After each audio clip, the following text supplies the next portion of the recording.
با دلی پر از محبت آمدم بر توی دوست، دست ها بر سینه سر خم می کنم در کوی دوست. در گلستان منیر زندگی نو کنون مست می گردد دلم از موی مشکین بوی دوست.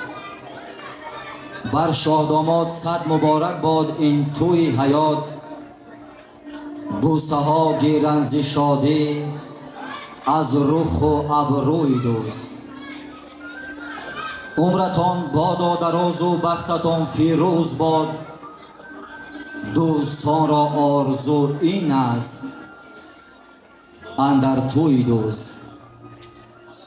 شاعران را خوبتر از شعر نبود توفه،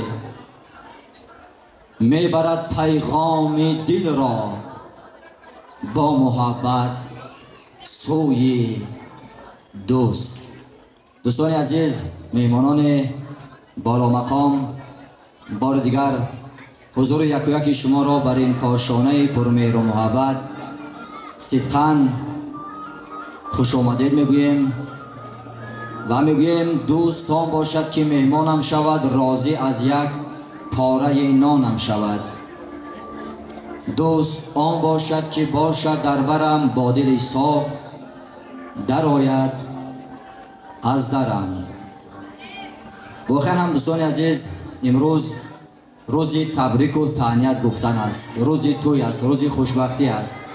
از این رو این لحظه عبدالله جان دوستی ما حضور دارند، میخواهند داماد و عروس نازنین تبریک و مبارکباد بگویند. ای دوست بیا، دوست بیا، دوست بیا، پرسیدن دوست خود هر روز بیا.